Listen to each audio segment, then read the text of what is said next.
తెలంగాణ ప్రభుత్వం ఏర్పడిన తర్వాత జరిగిన చర్చలలో మేమందరం సభ్యులుగా ఇక్కడ నిలబడి సమస్యల మీద మాట్లాడినప్పుడు మార్షల్స్ను పెట్టి గొర్రెలను ఈడ్చినట్టు ఈడ్చి బజార్లో పడేసి ప్రజాస్వామ్యాన్ని కూని ఇక్కడనే చేసిన వాళ్ళు ఇవాళ అక్కడ కూర్చున్నారు. వాళ్ళలాక మేము కాదు.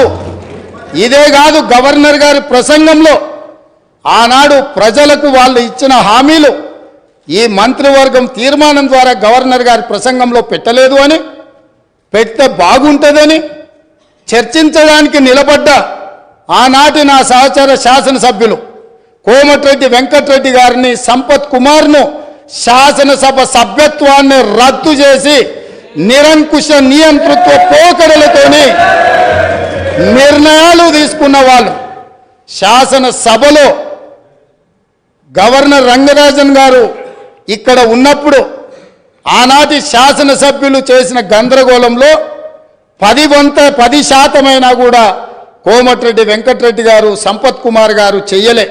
కూర్చున్న సీట్ల నుంచి లేచి నిలబడి నిరసన తెలిపినందుకు నిరంకుశత్వంగా 2 శాసనసభ సభ్యత్వాలు రద్దు చేసిన చీకటి రోజులు ఇక్కడనే జరిగినాయి. ఈ సంఘటనలు చరిత్ర మర్చిపోదు. ఈ సంఘటన తెలంగాణ శాసనసభ చరిత్రలో శాశ్వతంగా ఉంటుంది. ఆ సంగతిని కూడా నా మిత్రులకు నేను గుర్తు చేయదలుచుకున్నా. అదేవిధంగా అధ్యక్ష